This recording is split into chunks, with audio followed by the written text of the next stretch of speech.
Thanks. Final question, Cecilia. Thank you. I guess I'm looking for some understanding of the consistency between this portfolio and a couple of others. So, for example, in transport, it's always described as investment rather than spending. And yet, investment in 4-lane motorways creates urban sprawl, which puts up a lot of costs onto council, but I'm not sure those are the ones that this government is trying to avoid. And in terms of transparency, we have 10-year budgets, not 4-year budgets in local government, and 30-year asset management plans, which may not be perfect. They are considerably more than I see coming in to look at central government budget processes. So it would be refreshing if we could start seeing matching timelines for whether it's spending or investment, depending on your preferred phrasing. So that's part of it. And maybe that will be able to come through the regional deals, but I think there is a question for particularly transport about having some 30-year planning there.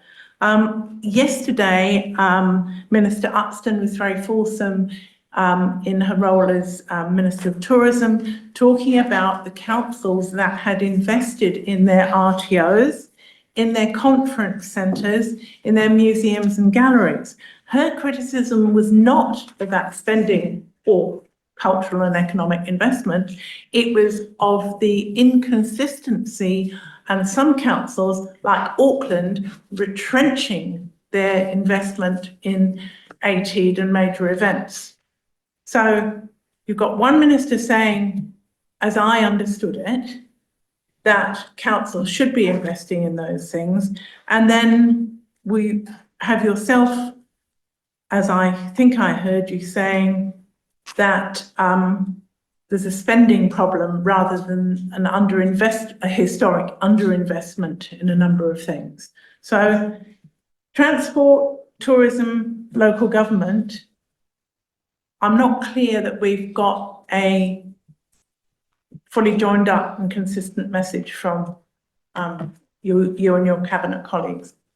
Well, I'll just be brief on that, Madam Chair. The point that I was noting is that we have inherited at central government and local government a spending problem, not a revenue problem, and hence the initiatives that we are undertaking are dealing with the spending part of the equation, not looking to gather more revenue off the ratepayer or the taxpayer. In the context of the difference between spending and investing, well, first and foremost, there is a difference between that, what we're referring to in terms of operational spending versus capital investment. And there is a clear distinction in between those two aspects. Capital investment, obviously, in terms of building infrastructure, roads, and other components, water treatment plants, etc., in local government, derive economic benefit and have an implication in terms of the overarching operational spend of that council. And in many cases, capital investment may potentially reduce operational spending, potentially where you've got very aged assets. And so there is a correlation between those 2 points. But in our area, our focus is around operational spending, and rates capping in particular will be focused around operational spend and ensuring that that is appropriately balanced in the context of what you expect to be appropriate growth in terms of that operational spend.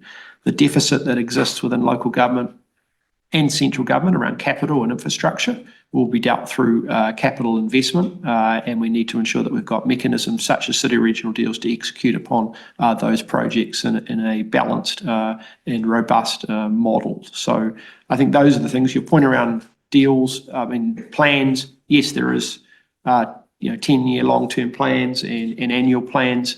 It is an area that we are, and I have asked officials to review to see if there are any enhancements that we can make that would make that process more efficient, simpler and lower cost, but derive the same outcomes. But I appreciate we're probably out of time, so maybe we can cover that next time. Yes, thank you very much, Minister, and thanks to your colleagues, Michael and Paul, and to the rest of your team.